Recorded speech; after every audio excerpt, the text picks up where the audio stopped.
I write about our connection to wet, wild places, so you can imagine how happy I am to be here at the edge of the East Fork of the Toklat River. I'm interested in change in the way that rivers and mountains are emblems of change, and I've come here to study that.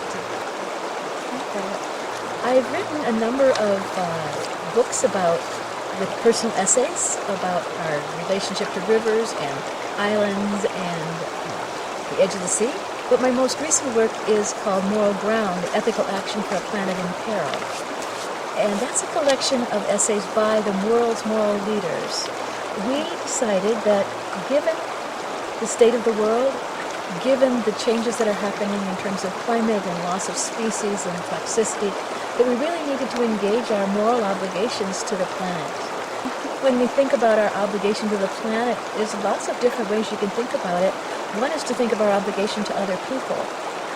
Another way to think about it is our obligation to honor human rights or principles of justice.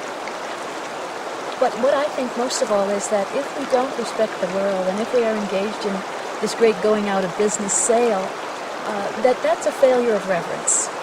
And it doesn't matter whether you think that God created the world or whether you think that it was the result of the creative urgency of the universe. In any way, for any reason, you look around and you can see that it's a glorious, astounding, astonishing, irreplaceable, wonderful place. And if we treat it badly, then that is a failure of reverence. I'm also interested in our loving relationship, because when you talk to people who are coming into Denali, they will say, I love this place. I just love this place. And so my question is, how do we act in such a way that we don't betray our love for places? What does love require of us? And it's possible to think of love as just a kind of la-di-da, kind of romantic attraction, but I think of love as something much fiercer. If we really claim to love a place, then we're going to be fierce in our protection of it for all time.